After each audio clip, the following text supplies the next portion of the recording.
Welcome to Il Raglio Del Mulo. Please introduce Blind Watchmaker to our readers and describe the project in just 3 words. Hi, this is Howland of Blind Watchmaker. Thank you for inviting me to be on your segment of Quick 5 Questions.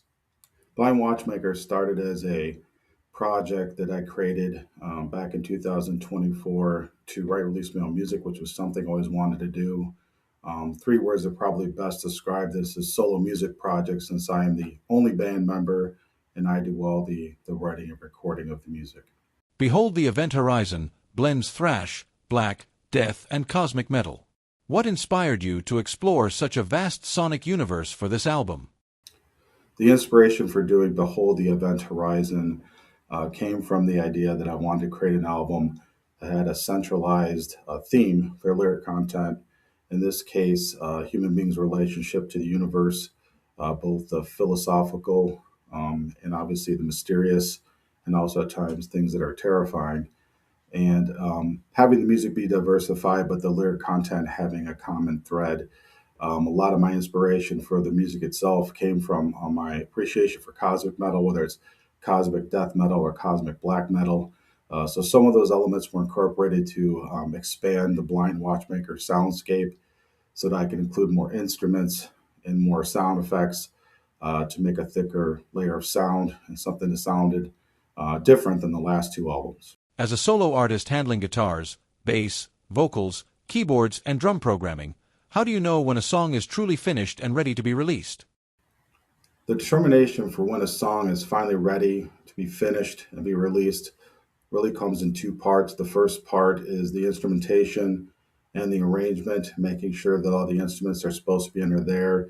Sometimes you add things in, or sometimes you take them out based on what is needed in the music, and also the arrangement, that everything is in place. A lot of times when I write a song, I have a backbone or outline of things the way I want them to go, but they do change as you continue to evolve and write and record the song. And then the second part probably is the most hardest. That's where you're mixing and mastering, making sure everything's at the proper levels. You aren't having instruments choke frequencies where you can't hear them, and make sure in their proper place. And obviously dealing with things of trying to determine, does this sound good when I have headphones on? Does this sound good when it comes out of a speaker, or does it sound good when it's in my car? So those are the hardest parts. Usually if I'm satisfied with how everything goes that way, I determine that it's ready to be released. Obviously, it's a little bit different because I'm an amateur, so obviously there's mistakes that are there, but I try to get it as close as possible so that it's the best sounding it can be for what it was intended. The title, Behold the Event Horizon, immediately evokes space, mystery, and the unknown. What fascinated you most about this concept, and what message did you want listeners to take away from it? I think what was most fascinating about writing about the concept of human beings' relationship to the universe was all the ideas and the emotions that are tied to that. Obviously, the introspective, philosophical, what is our place in the universe? Obviously, the mysterious, the things that we don't understand or may never understand. And obviously, some of the things that are kind of scary and terrifying too, things that are out of our control. So it was a lot of fun. Obviously, a lot of different topics to approach and keep it in that centralized theme. Obviously, for listeners who listen to the album, hopefully they hook onto something or a song or idea that they like, and obviously enjoy the wonderment of our universe around us. Blind Watchmaker has released 3 full-length albums in just 3 years. Where does that creative drive come from, and do you ever find it difficult to slow down? For Blind Watchmaker, obviously I'm in a unique situation that within the first 3 years of this project, I've released 3 albums, which is a lot of output in a short amount of time. But being a solo artist, you kind of have that control. When I play guitar, which is usually almost every day, usually I'm doing some sort of writing, and obviously you take ideas and riffs that you enjoy and start to build on them so you can create songs. And so it's a nonstop process. And also, I think too, when you've worked on an album for a long period of time, you've lived with it, that when you start finishing up, you can't wait to get back into creating something new. So there seems like there's always this inspiration to move forward and create something different than what you did before.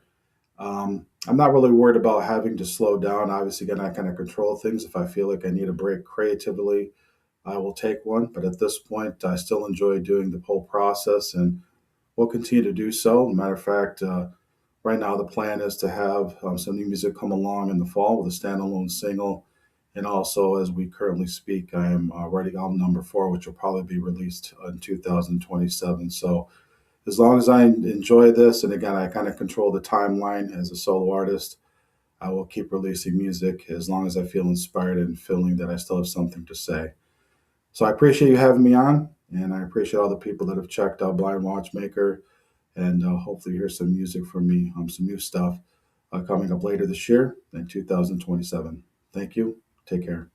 If you enjoyed this video, please subscribe to the channel and turn on notifications so you don't miss upcoming content, interviews, and new videos. Thanks for your support.